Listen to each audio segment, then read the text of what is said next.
Hi everyone, glad to have you join me for another bike review, this time looking at the Specialized Turbo Levo SL. Yep, that's right, I'm looking at an e-bike. For those e-bike haters out there, you should know the personal backstory behind this video. This is my dad, and he's been riding bikes much longer than I've been alive. But due to some age-related health issues, he hasn't been able to mountain bike with me for years.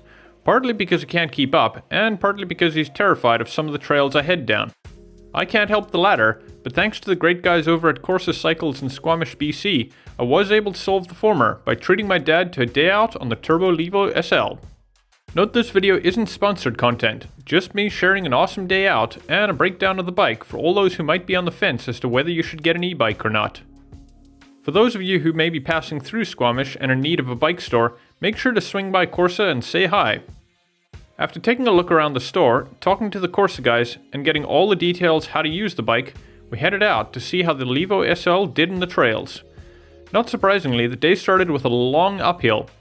My dad had his doubts as to whether he was up for the climb, up until he hit the dirt and turned on the motor, at which point he almost instantly became an e-bike convert. Rather than just providing some anecdotal comments about the bike, let's dive into the anti-rise and anti-squat values of the bike that give an indication how the bike reacts under braking and acceleration. For the anti-rise, the values hover right around 50% for almost the entire travel. This makes for a very active suspension and the rear braking due to the low interaction between the braking forces and the suspension movement. It also does mean, however, that the bike, even with its lower center of gravity due to the battery and motor weight, will still allow the bike to pitch forward under rear braking rather than squat down to keep it level.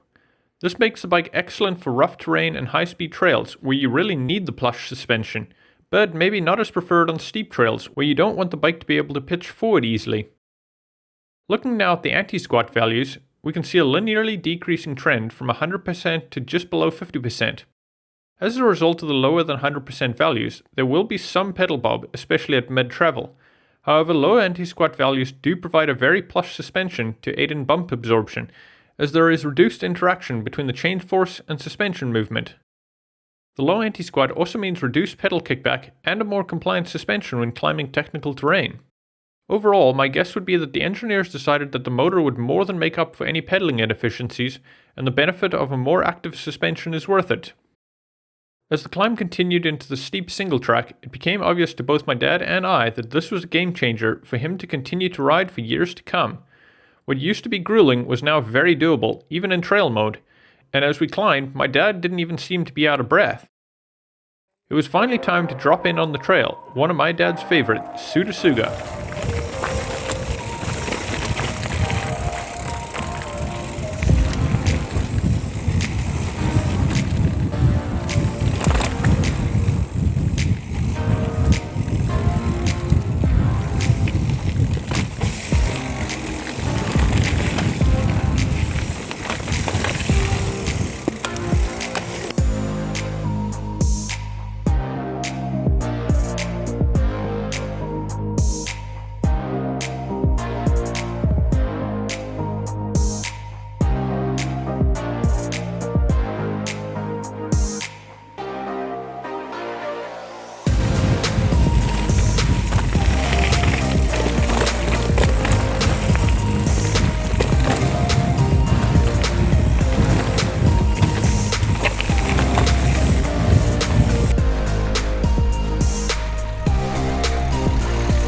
To give an idea of how the bike reacts going downhill, it's useful to look at the leverage ratio, which compares wheel movement to shock movement.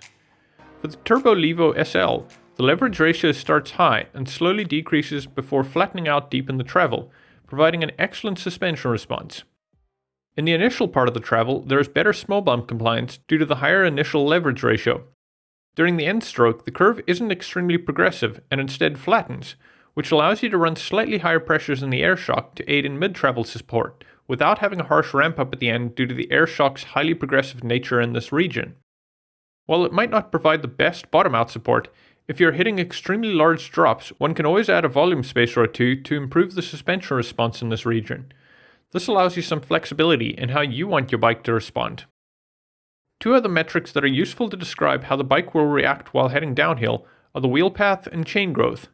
Compared to many bikes, the wheel path of the Levo SL has a more forward arc that starts almost entirely vertical, While this likely will result in slightly reduced square edge hit performance where a more rearward axle path is preferred, it does help keep the chain growth low at only 17.7mm or 4%. After just over 2.5 hours of riding time, covering 40 kilometers and approximately 660 meters of climbing, with the motor mostly in trail mode, it was finally time to call it a day. When we got back to the store, the bike had just 1 bar of battery left on it, so things worked out perfectly as far as the range. Both of us had an awesome day out, and I got to ride alongside my dad again, despite the difference in fitness level. Super stoked that he loved the e-bike experience, and hope to see him take the plunge and get an e-bike in the future. Thanks for joining me again this week, and huge thanks again to Corsa Cycles. If you haven't already, make sure to subscribe to the channel and like the video, to let me know that you like what I'm doing on the channel. And remember, if you want to help support the channel, make sure to head over to my Patreon page using the link down below. Until next time, happy trails! How's it going? Good. How's you guys' ride? Absolutely fantastic. Awesome. Yeah, that was super quality.